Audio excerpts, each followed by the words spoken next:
സമാധാനം എന്നത് കൂട്ടുത്തരവാദിത്തമാണെന്ന് ലയോ 14 മാർപ്പാപ്പ ക്രിസ്മസ് ദിനത്തിൽ ഊർബി എത് ഓർബി സന്ദേശം നൽകുകയായിരുന്നു അദ്ദേഹം. ലബനൻ, പലസ്തീൻ, ഇസ്രായേൽ, സിറിയ എന്നീ രാജ്യങ്ങളിൽ നീതിയും സമാധാനവും സ്ഥിരതയും ഉണ്ടാകാൻ മാർപ്പാപ്പ പ്രാർത്ഥിച്ചു.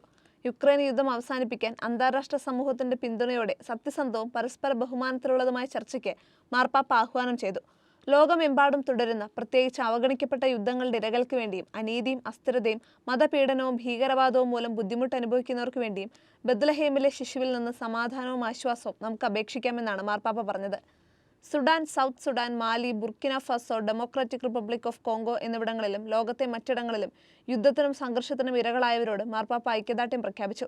ഹെയ്ത്തി, മ്യാൻമർ, ലാറ്റിൻ അമേരിക്ക എന്നിവിടങ്ങളിലെ ജനങ്ങൾക്ക് വേണ്ടിയും അദ്ദേഹം പ്രാർത്ഥിച്ചു. തായ്ലൻഡും കംബോഡിയയും തമ്മിൽ പൗരാണിക കാലം മുതലുള്ള സൗഹൃദം പുനഃസ്ഥാപിക്കാനും മാർപ്പാപ്പ പ്രാർത്ഥിച്ചു.